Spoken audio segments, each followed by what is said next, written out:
Imaginez un instant, chaque mois, 1000 euros de plus sur votre compte épargne, 12 000 euros par an. De quoi réaliser de grands projets, se sentir plus libre, moins stressé, ça vous paraît fou, un rêve inaccessible, surtout avec un salaire normal. Détrompez-vous. Beaucoup pensent que pour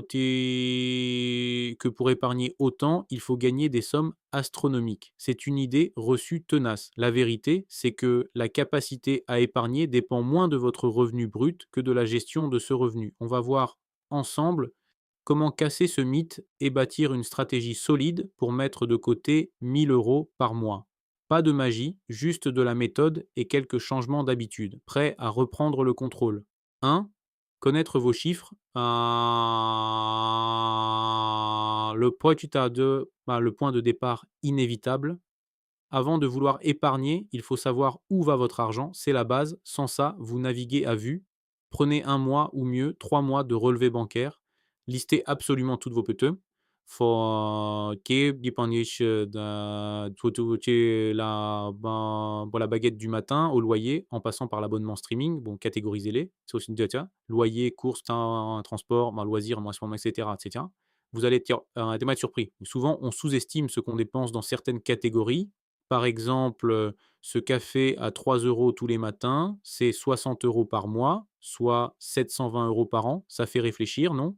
Une fois que vous avez cette vue d'ensemble, vous savez où sont les fuites. C'est la première étape indispensable pour boucher les trous.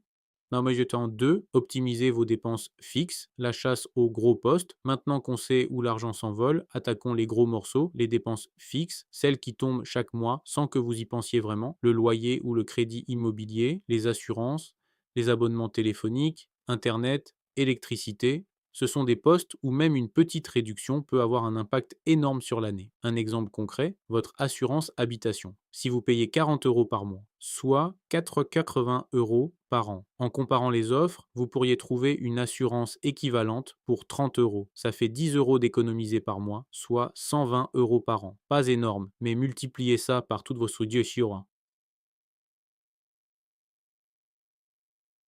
Surtout gens en Soto, mutuelle. Même chose pour votre forfait mobile. Vous utilisez vraiment 100 Go de data.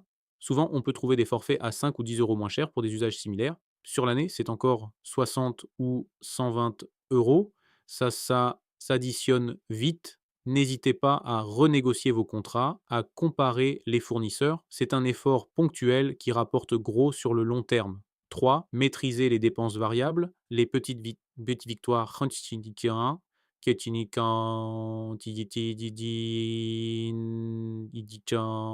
après les fiois, les toti fixes, passons aux variables, l'alimentation, les sorties, les loisirs, les achats impulsifs. C'est ici que la discipline entre en jeu, mais aussi la créativité. Pour l'alimentation, un budget clair est essentiel. Fixez-vous, par exemple, 300 euros par mois pour une personne seule ou 600 euros pour un couple avec enfant. Préparez vos repas à l'avance, faites une liste de courses précises et tenez-vous-y. Évitez d'aller faire vos courses le ventre vide. Comparez les prix au kilo. Les marques distributeurs sont souvent de très bonne qualité pour moins cher. Et les sorties, on n'arrête pas de vivre, mais on adapte. Au lieu de 3 restaurants par mois à 50 euros chacun, 150 euros, optez pour un seul et 2 pique-niques ou apéros chez des amis, ou des activités gratuites, balades, musées gratuits certains jours. Chaque petite décision compte. Si vous économisez 5 euros,